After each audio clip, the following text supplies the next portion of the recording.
This is Carne presented by the Autobarn Mazda of Evanston. The Autobarn Mazda of Evanston now has the brand new 2019 Mazda 3 sedan and hatchback in stock. Check them out, 1015 Chicago Avenue. Autobarn Mazda of Evanston, Dealer of the Year, as named by Dealer Rater for 2019. In the car right now, the band Vortis. It's Carne. Let's eat in the car. It's Carne. And now here's the star of our show, James Van Alstyne. The obvious thing to point to, you're Jim DeRogatis. I mean, Vortis is a band, but I think you're also kind of known on your own as author. Well, it's Sunday, so maybe not. Maybe not on Sunday, yeah. Author, co-host of Sound Opinions, yes. Music journalist, the guy who broke the R. Kelly story. That and more, yes. Okay, so we're going to cover all that. But I want to talk about your band and eat some Mexican food first. Well, that sounds great. Okay. Because that's what you and Carne. Easy for you to say. Not easy to say. That's what you're famous for. Right. I mean, we're in the distinguished presence of bands that have come before us. Local H, right? Lucas did Local the H, show. oh yeah. Yeah. Raygun. Reagan was in this car? They were in my personal car. Pizzotti was in my personal car. This was before How I did had he the fit? fabulous. Did you have a moonroof? And did he have to have like be He does have some altitude. That's a very tall boy. He's a very tall boy. Billy Corgan was charming-ish. Yeah. When he did this. Yeah. So James, this is no insult to your podcast, but my, how the Corgan has fallen. You know what I mean? It's like he's doing Carne. Well, he did and, it under and he's duress. doing the Illinois State Fair. You know what I mean? It's like corn dogs and remember Smashing Pumpkins. Yeah, No, State I Fair, don't. like you expect to see like Theory of a Dead Man doing a State Fair. Yeah, Or, yeah. Oh, wow, Styx! For the last 50 years, yes. Todd Zuckerman of Styx, fellow drummer, also a previous guest on Carne. There you go. Uh-huh. There you go. I'm going to insult every guest you apparently have, you except for Naked Raygun. By the making friends. By the time you and I go to Lollapalooza together, it's just going to be a disaster. Well, I was banned from Lollapalooza a good decade ago, so don't worry about that. All right, so let's distribute, because we were at the Burrito House, a Jim DeRogatis recommendation. The bag is already in a precarious state. Like, we're courting trouble here. I got a couple tacos. I'm going to leave this to you to We're going to distribute. figure this out. You know what? Louie is the expert distributor of the food. Yeah, Louie and Tony are in the back seat, I should mention. I don't mean to just zero in on Jim, but I have a lot of history with you. I've known you for literal decades. You were young James when we started, and you were the first Sound Opinions.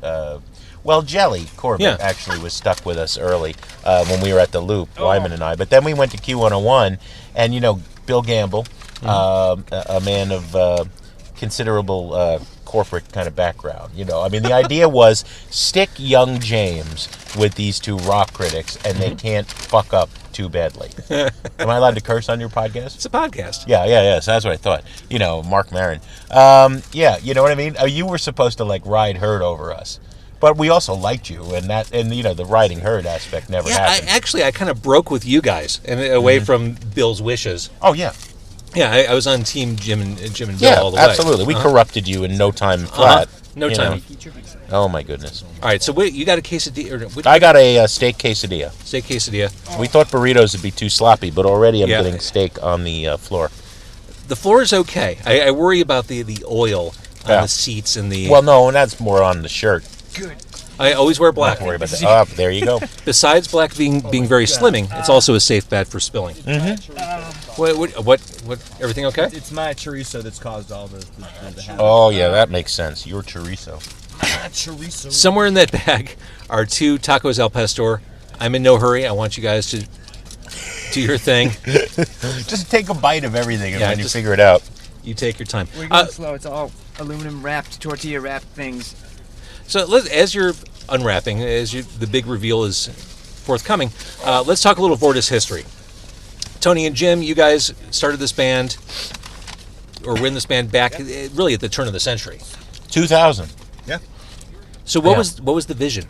I mean, because you're a political minded, you're a noisy punk rock band, a very Chicago sounding punk rock band. What was the goal when you? Yeah. Let me start it, Tony, and then you should pick it up. What happened, James, is my biography of Lester Bangs came out. Let it blurt. And it seemed to me, I hate the idea of standing at a podium and doing a book reading. And so it seemed to me, in order to celebrate this book about Lester Bangs, that music should be part of it. So I had done this project of all music critics in town, playing songs by or important to Lester. So at that time, J.R. Jones was writing about music at The Reader. He later became their film critic. Kiki Yablon became the music editor of The Reader. Steve Knopper, really good trash organ player. We covered songs that meant a lot to Lester, the Troggs, the Stooges, or that he wrote, because he recorded 2 albums in his lifetime. And we had a ringer come in on vocals to be Lester, and that was one John Langford, who knew Lester in the early days of the Mekons.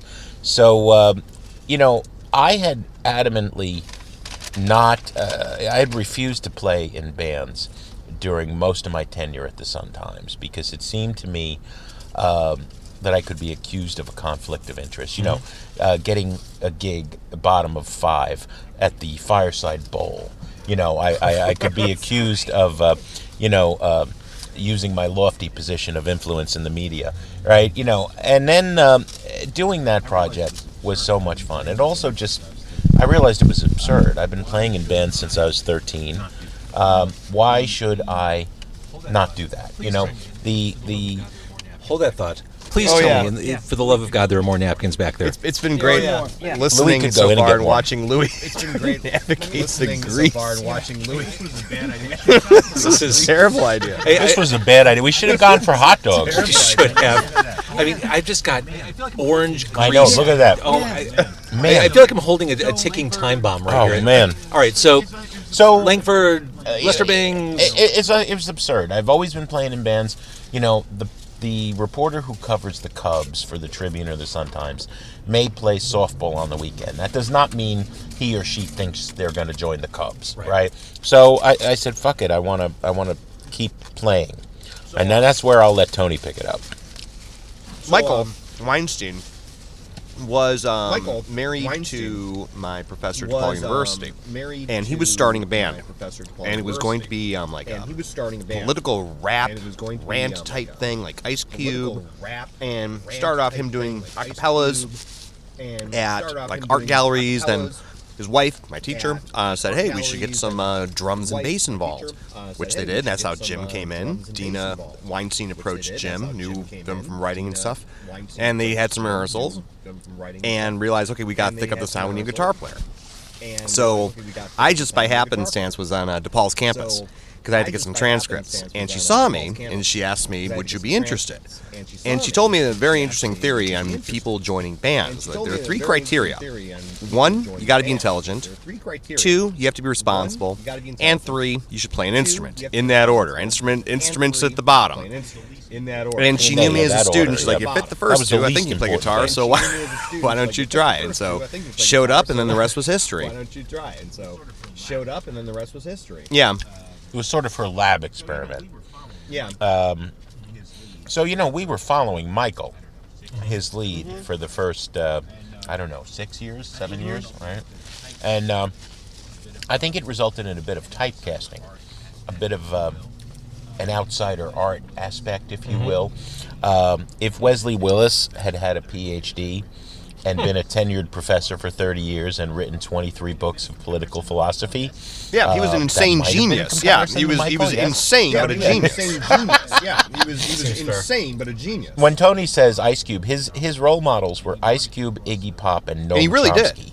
And He wanted really put to those 3 cross together. those three. One He person. Really did. He did. He really to put some- those yeah. 3 together.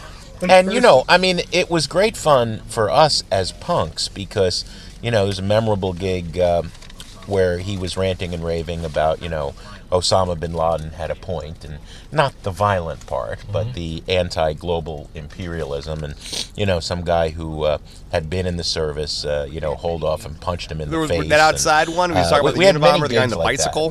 Which We got an argument in the middle of the show. Guy in the bike path. yeah, They got an argument. In the yeah. middle of the show. Michael really admired the Unabomber manifesto. Again, not the violent part, but the anti-corporate global hegemony which is true. In those insane 100,000 words, the Unabomber made some good points about Microsoft and ExxonMobil taking over the world. And then he also wanted to blow people up, which is not very nice. No, not good. I do want to mention, as we begin our journey together, our odyssey. Let's see. Steve Lupino says Jim DeRogatis was my must-read in the Sun-Times. Reviews of concerts, new music, everything. Dennis Buckley of the much-celebrated Chicago punk band 88 Fingers Louie says Kaleidoscope Eyes. Now, that was a book. That was a book. That was my first book. Tracy from Hot Lips Messiah says, hey, guys. We love Tracy. Who doesn't love Tracy? Who doesn't love Hot Lips Messiah? Oh, that new record's amazing. The new record's fantastic. Yeah. All right, so I digress. Band moved forward, instigating people on stage, agitainment. That was Michael's phrase, agitainment. As was Vortis. Now, Tony and I both have the Vortis tattoo. Vortis. Right? Tell them what Vortis meant, Tony. Vortis. Is that Beefheart on your arm? No. That is Lester Bangs. Oh, okay. Yeah. So, But Vortis Beefheart comes also from an worked. English art movement called Vorticism, Vortis which was an comes from an offshoot English of the Italian art movement called Futurist Vorticism, movement. which was an And the offshoot concept of the of the Vorticists, Italian Ezra Pound, Futurist movement. And was the to concept of the Vorticists, combine Ezra all the Pound, energies of life. was Combine to, combine media all the art, energies of life. Combine, music, media sculpture, arts, everything. music, And you put it when they had an sculpture, electrified cone. everything. It was And you to the put it point of when max, they had an electrified revolving cone. energy to the point of max. Revolving energy cone. And basically, energy every to the idea point of was max worthwhile. Every Yeah. concept And basically, deserved to be in every idea there. was worthwhile. And Every how it came out concept is how it came deserved out. to be in there. And how it came out is how it came out. Well, I think the best synopsis of their philosophy was to Yes. search for That was the violent big quote. structures of adolescent Yes. clarity That was the big throughout quote. life. Which, if you break that down out of the academies, is to live with the lust for life of a teenager, no matter what age you are. Which I think was a perfect definition of rock and roll. Absolutely. This is just past World War I. So 50 years before rock and roll is invented. And Michael, as a 65-year-old, 70, almost 70 when he was done with the band, philosophy professor, he was the definition of that. He was perpetually like a 16-year-old in his head with all the good and bad parts of that. But it was inspiring. I don't know. I think Tony and I learned a lot about living. He was from he was a brilliant guy. everything. He About everything. He was a brilliant guy. And our original bass player, Chris, was leaving the band to go to graduate school to get his PhD in Victorian poetry, is it? Blake. Yeah, specialty in William Blake. And so Louie got tapped for a few gigs, and then we never let him go. But we have now been a trio for 2/3 as long as we ever Right. were part of the Professor. But I think many people saw us once with the Professor and said that's about all they ever needed to see. Except the ones who liked that Vortis and the Vortis of the last 15 years. Those are the ones. Those When are we the would original keepers. play shows, Tracy. we would play a song. original play He would give a shows, 5-minute we speech. would play a We'd song. play another He song. would He'd give a 5-minute 5-minute speech. He'd give a lecture, yeah. And now we He'd boil give a shows down what? speech. 26 minutes? I mean, and now we boiled 17 shows down to songs. what? 26 minutes? Yeah, 26 17 minutes, songs? I was gonna say that's 18 like- songs. Yeah. Yeah, you have a song on the new album, Words Don't Matter, that's like 2.5 minutes long. It's like I'm listening to Yes all of a sudden. It is. Well, it's longer because it combines all of our favorite quotes by George Orwell. So I think that sort of dictated. Oh, and it had a chorus, which is rare for Vortis. So let's do the chorus 3 times. Wow, what a radical concept. So let me jump to the music. The new album is This Machine Kills Fascists. There's a song on there. Now, I'm too young to have lived through the O'Banion's heyday of Chicago, but We Are Chicago to me sounds like what probably the kind of music that was probably playing at O'Banion's circa 1980.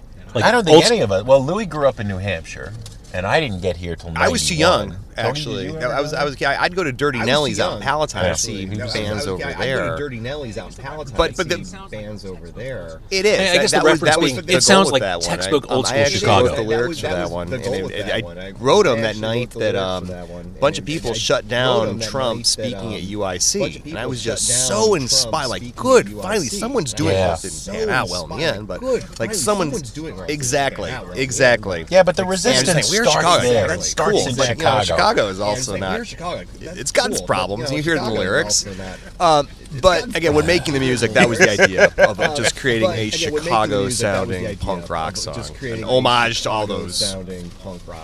We are huge fans of Naked Ray Gun and Effigies and Peg Boy, Big Black, and that period, which I don't think gets its due as part of the roots of alternative rock. Which is, I agree. Didn't really intend to go political, but devil's advocate question. Talking about when Trump got shouted down, knocked out of UIC. Is that the way to go? Yeah, for people on the left. Again, neutral question.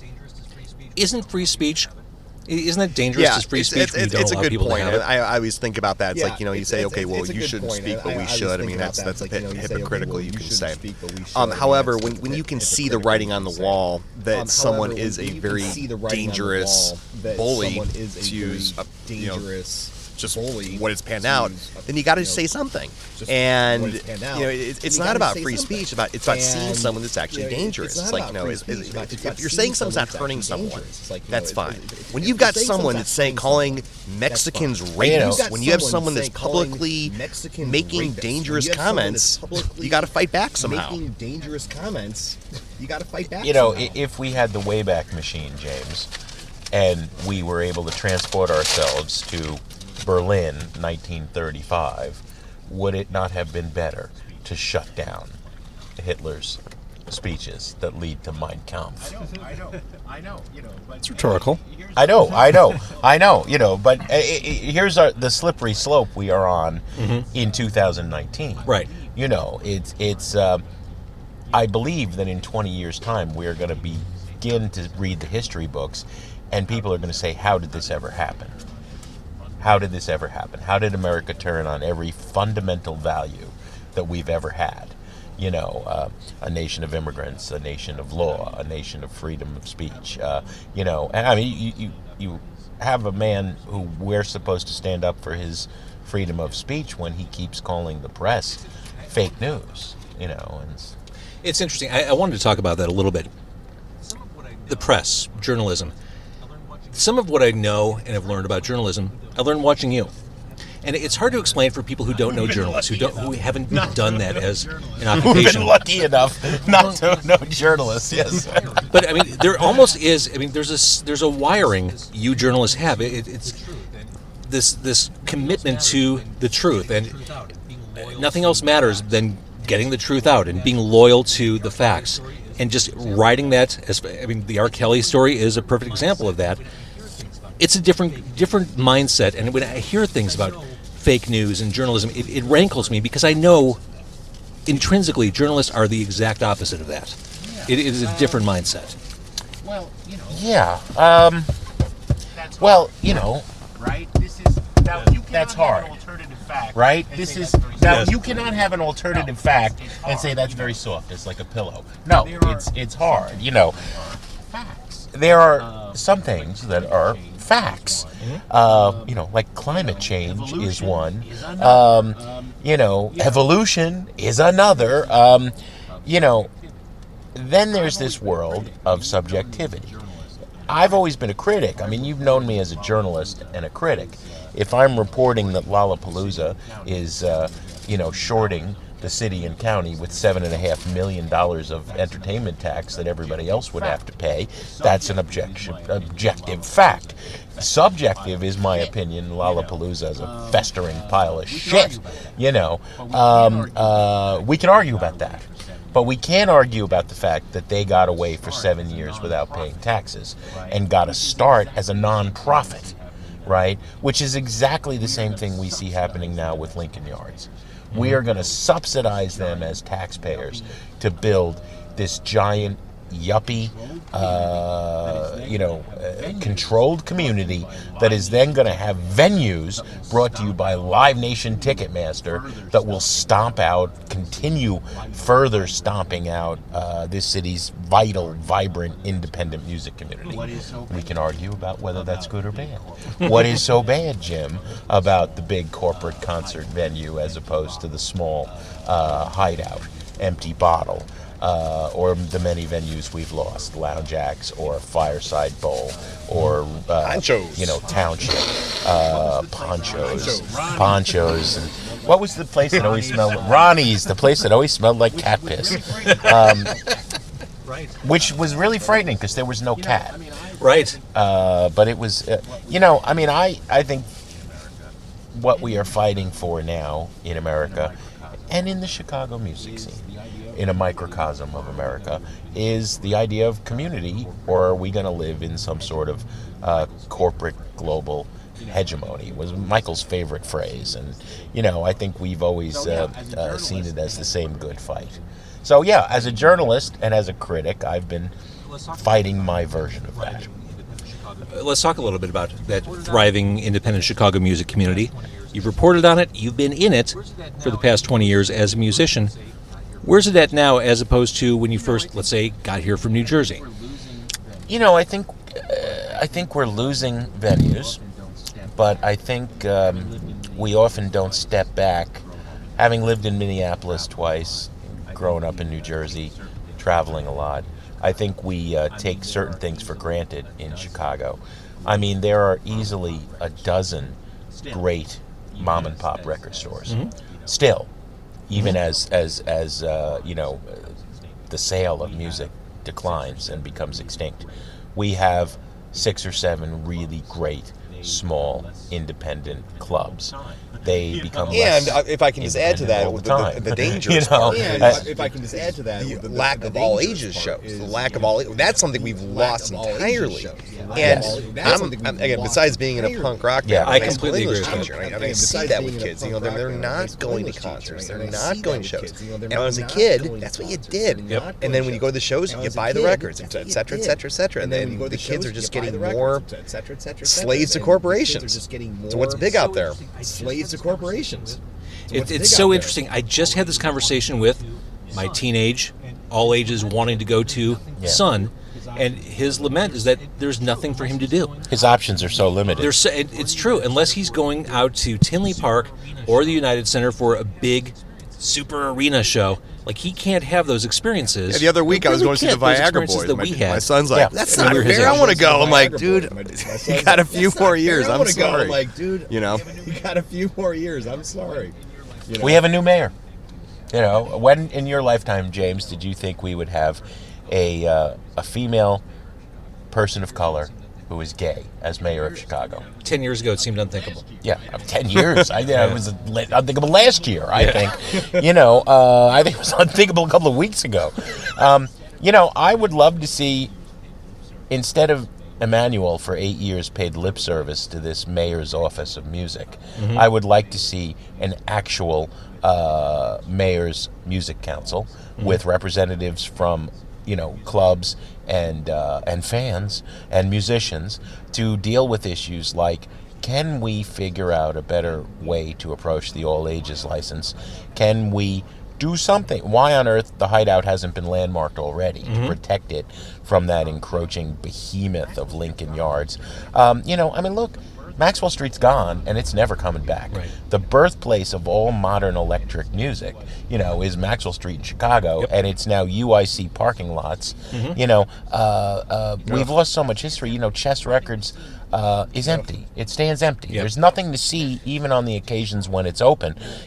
Memphis, Detroit, New Orleans, Austin, Texas have vital, vibrant mayors and governors' offices of music that see this as an income generator. Well, and when you land in some of those cities, you'll hear that music in the airport. Right at the airport. Chicago's notorious for paying lip service to the blues. Yeah. It's also the birthplace of gospel, and the rock contributions, which I do not count the '60s. Chicago was pretty dreadfully dire until people like Ray Gun in the '80s, but we could argue that. This city is important 10 ways over.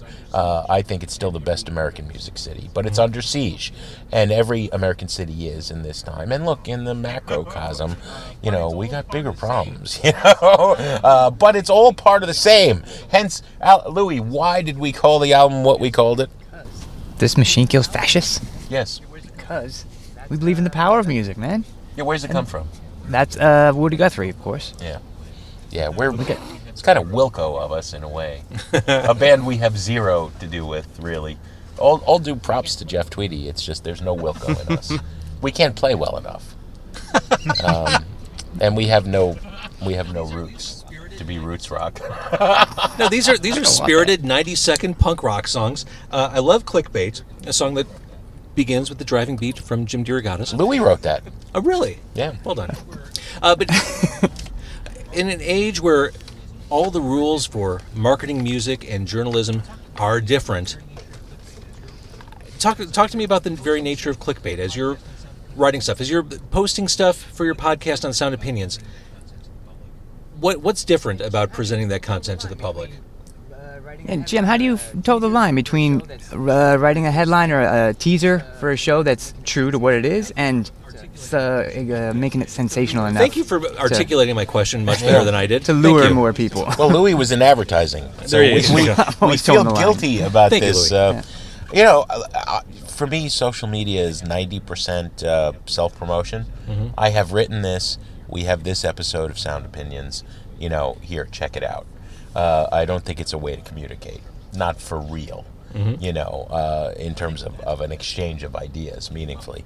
So I think that's what that song came up about, right? We were decrying TMZ. That kind of stuff, yeah. And, you know, TMZ in the last 24 hours has had 3 or 4 Kelly stories. You know, they are his official pipeline. They've decided, you know, there's a lot of people being anti-R. Kelly, so we'll be in his corner, which is just sheer perversity. I mean, that's it's like Trump. You know, if people say immigration is good, he'll say it's bad. Mm-hmm. You know, he'll say it, you know, with unrestrained vituperativeness and hate in his heart. I don't believe he has any real convictions, pro or con anything, you know, which is sort of the social media world. It's all about generating clicks. I will say, if someone could as I say, we were like, provide a look at definition that. for vituperative in as the I comments say, of the we were Facebook like, Live, that would be really, really helpful. James, you went to school. I went to Columbia College. Well, I teach at Columbia College. I taught at Columbia too. I know. I guess this is the halfway point. Carne, presented by the Autobarn Mazda of Evanston. This is also what's called a reset in radio. Oh, My guest in the car, the band Vortis. Very pro of you, James. Very pro. I've done some stuff. I know. I've been around for Christ's sake. All right, you mentioned R. Kelly. Let's talk about that. You've said this is the book you have coming out. This is the book you didn't want to write. I didn't want to write this book. No. Sometimes destiny chooses you, I guess.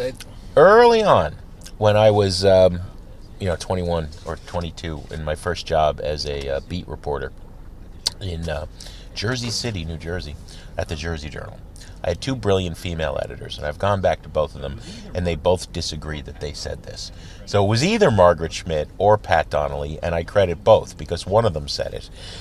Sometimes you choose your story, and sometimes your story chooses you.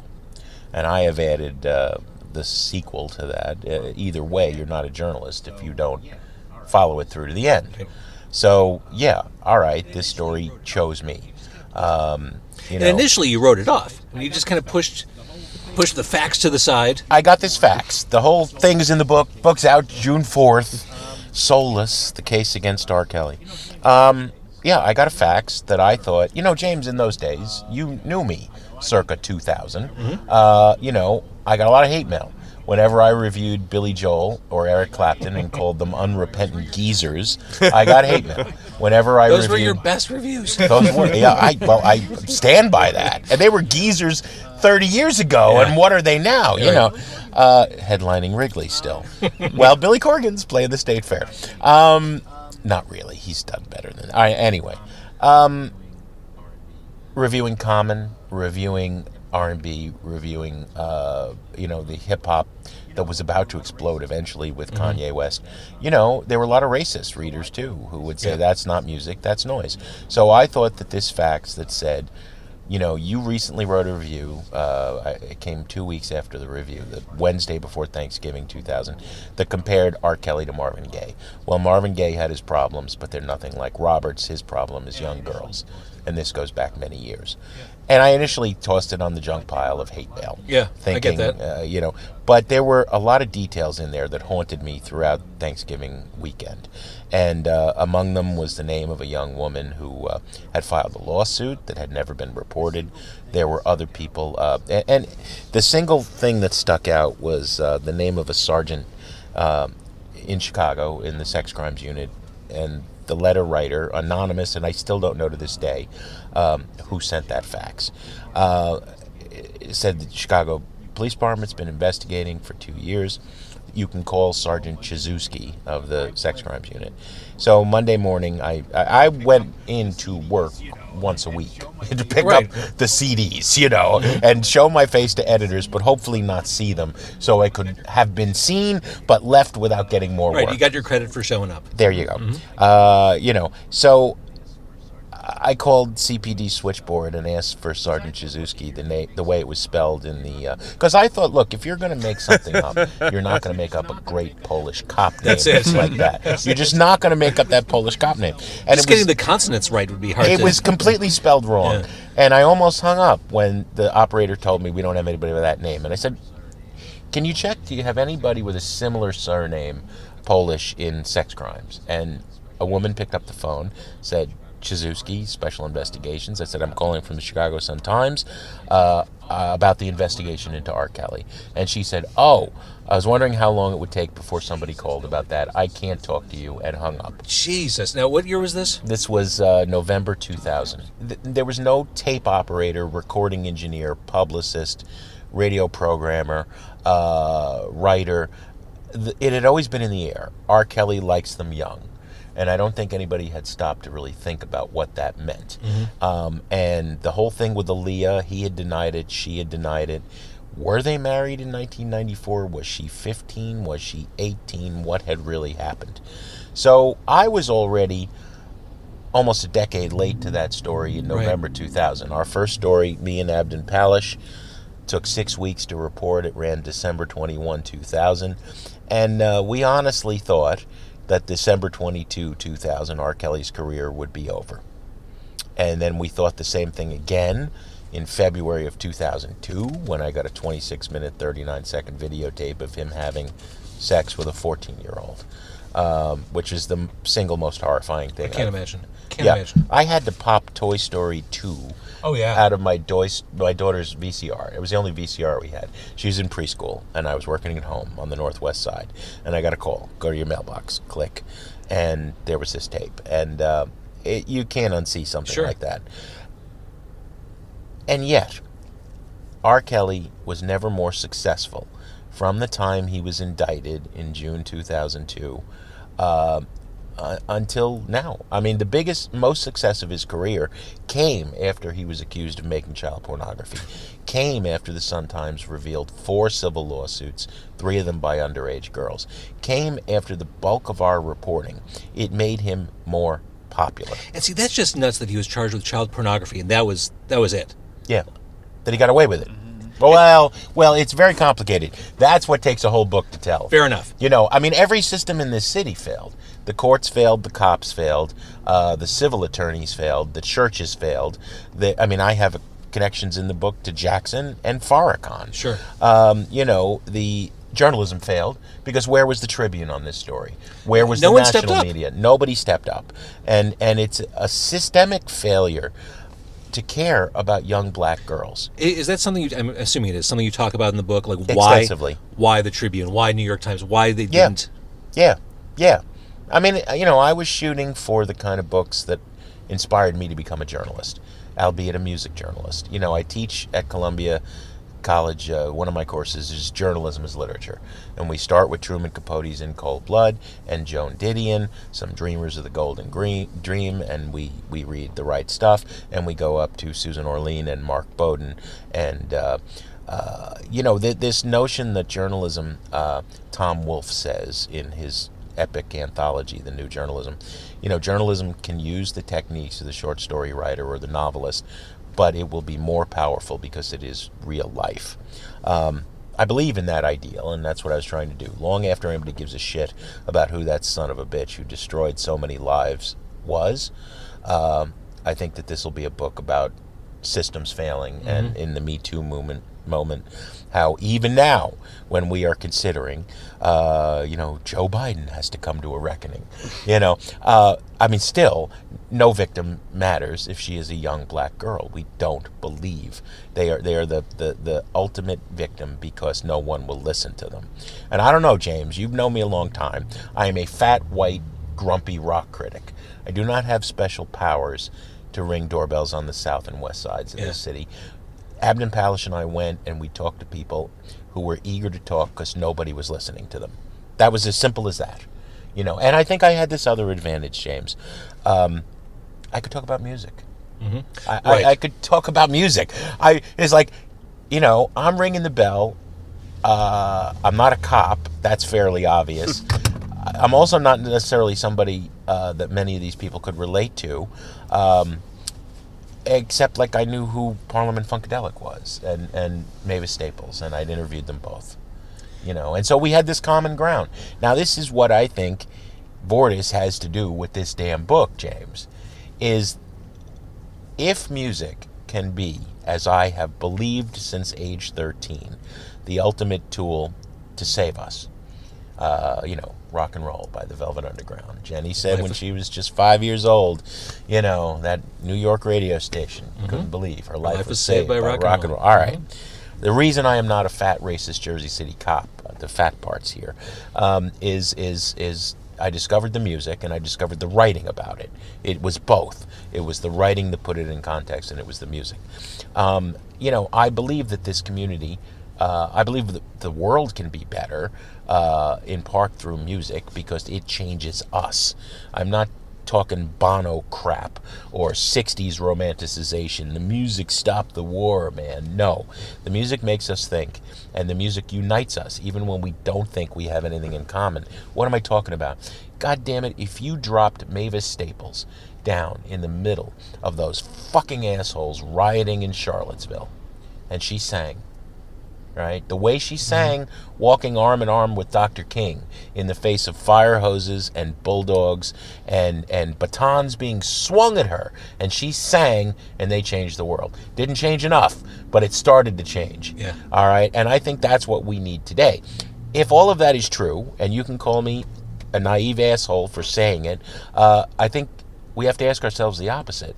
Is music, therefore, also the ultimate tool to ruin lives? And I've had 3 or 4 young women who were part of Kelly's circle, some of them that he had sex with underage, who've compared it to Manson, which the first time I heard it, it was jarring. Because I'm hearing it from a 22-year-old black girl, and I'm even thinking like, look, my context for Charles Manson is Sonic Youth. Death Valley 69. You know what I mean? I'm not that old, you know. Right. I was 5 when the Manson killings happened, right? So I have to read about them later after hearing, like, indie rockers think they're cool, drop them in the songs. Right. There was a sort of power there. And Charlie said 2 things. When he sat with David Dalton, Bill Wyman told me, go back, when I was comparing the power that Kelly had over women to Rasputin, which was a little too highfalutin. Wyman said, go back and read David Dalton and David Felton's piece in Rolling Stone about Manson. They did an entire issue of Rolling Stone before Helter Skelter, Bugliosi's book, before Ed Sanders' book. And they sat with Charlie, and Charlie had 2 tools, he said. Number 1, I recognized the girls he's talking about, with a glitch, something broken.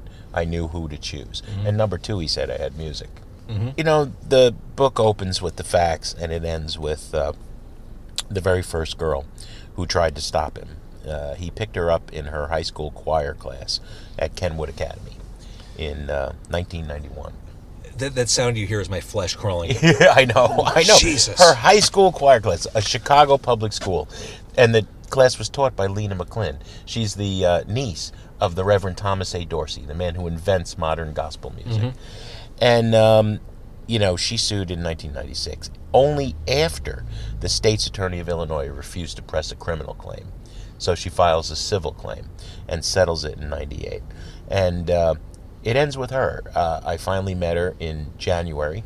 She's never spoken to anybody all these years, and she wanted to talk to me. The book ends with her.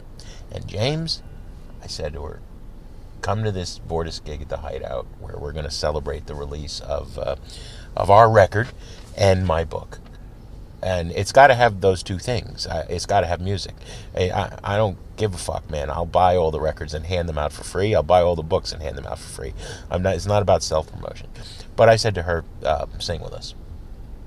She had toured the world with Aaliyah, her best friend, singing behind Aaliyah. From Cottage Grove Heights, she sees Rome, Paris, Amsterdam, London, tours America. And he has sex with her at 15, and Aaliyah, and 5 of her friends who are 15, and takes away from her the joy of music, singing, takes away from her virginity, takes away from her friendships, and she's all right.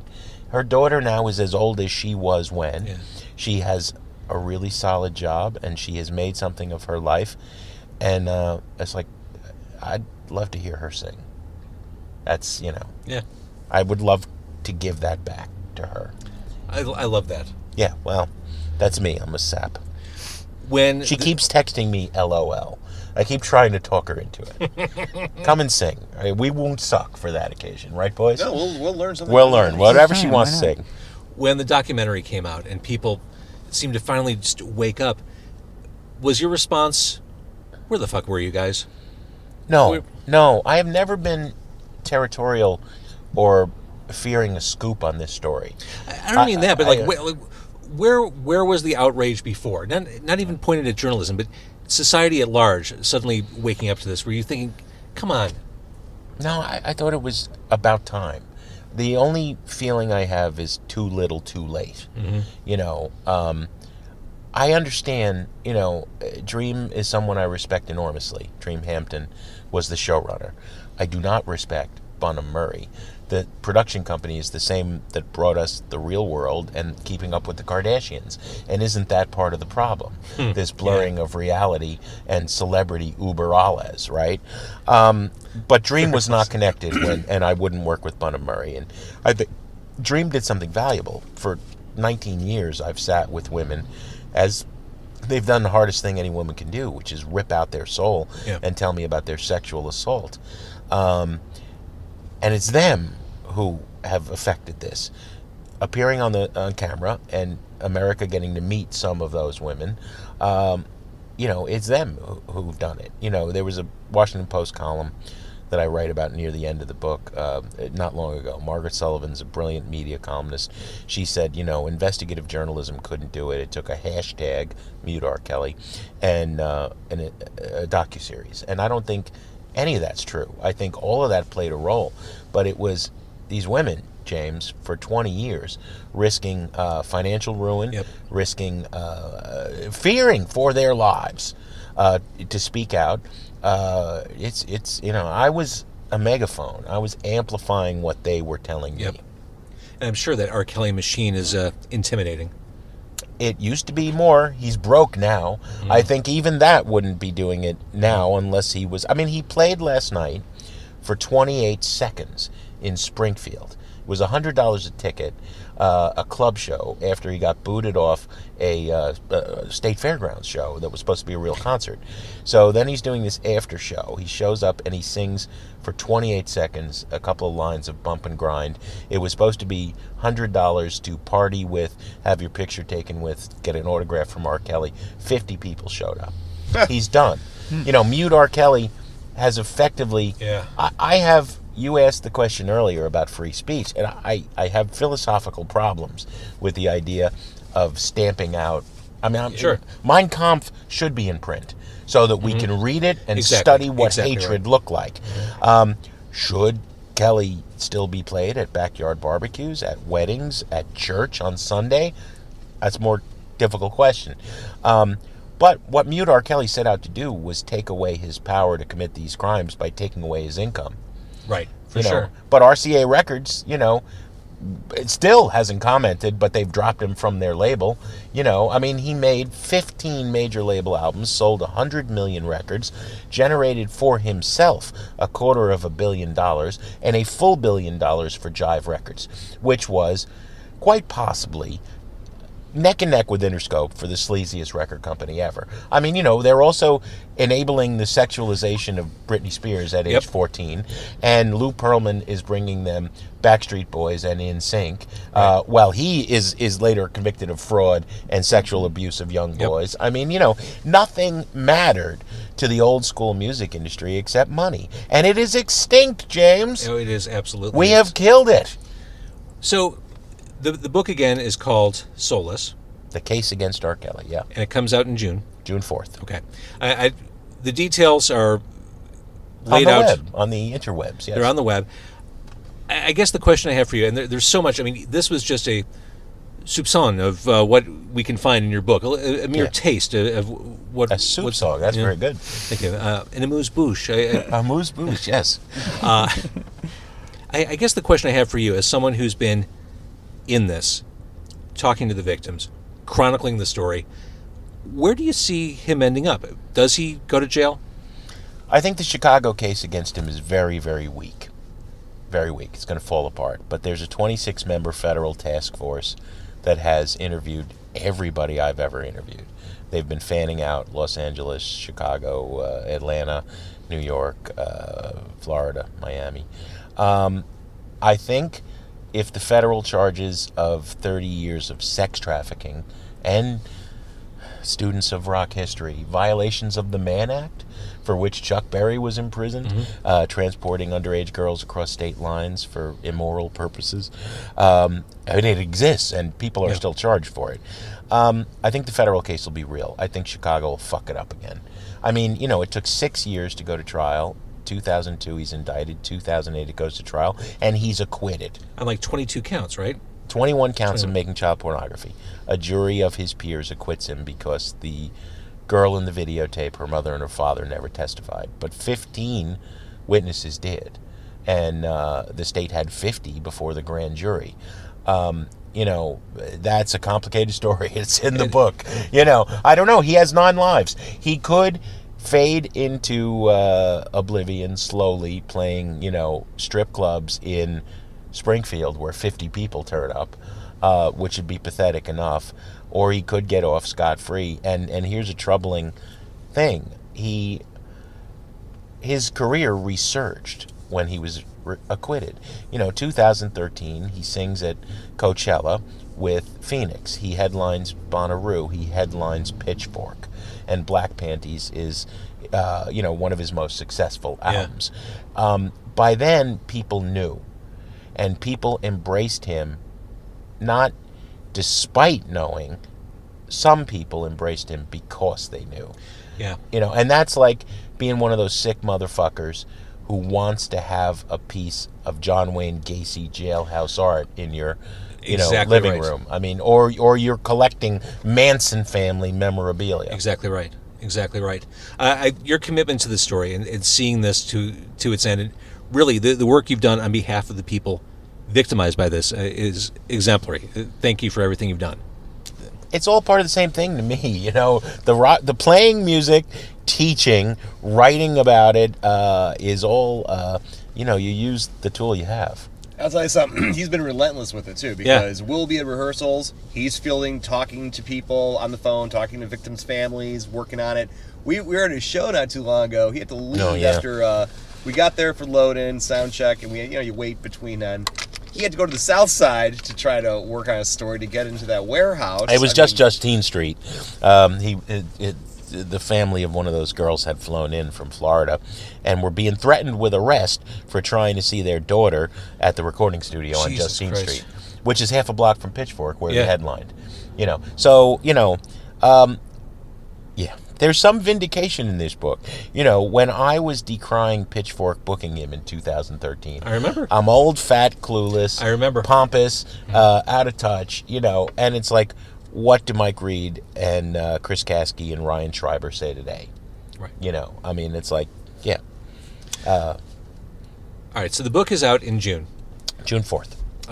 We can hear you weekly on the radio. The Sound of Opinions, yes. The radio podcast show form. program, yes. A show I once produced. Someone said, you did. Talk about working together on Sound Opinions at Q101. We kind of did. We did. Early What was on. it? Were you there the night Blur was there? Yeah. Remember they ate about 100 pounds of pistachios. That is true. And left them all over the floor. That's fine. I remember Park Life, Circa Park Life. Nobody wanted them. Nobody liked them. They did a terrible version of, I want to say, Bank Holiday in I studio. thought it was pretty great.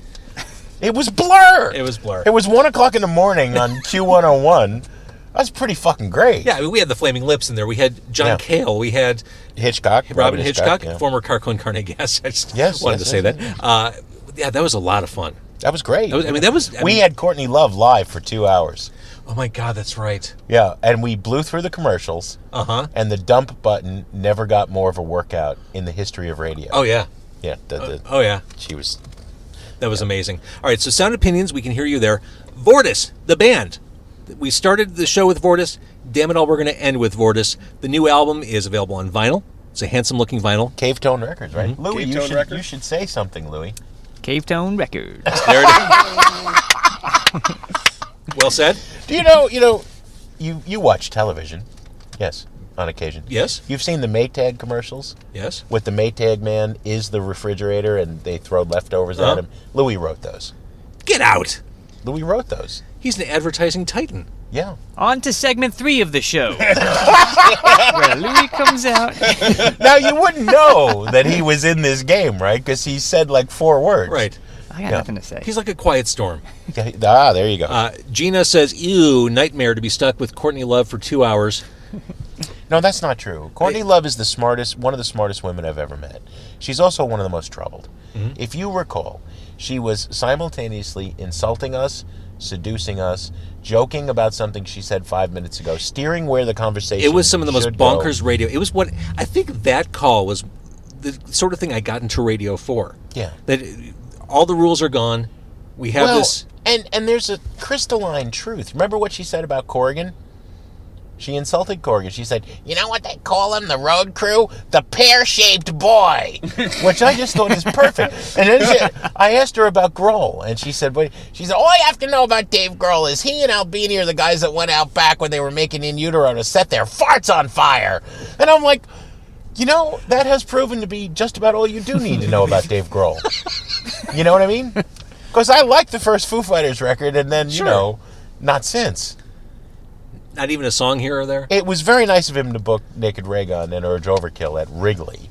But that's an irredeemable career. Okay, now that we're going down this road, I went to both those Foo Fighters shows at Wrigley Field last year.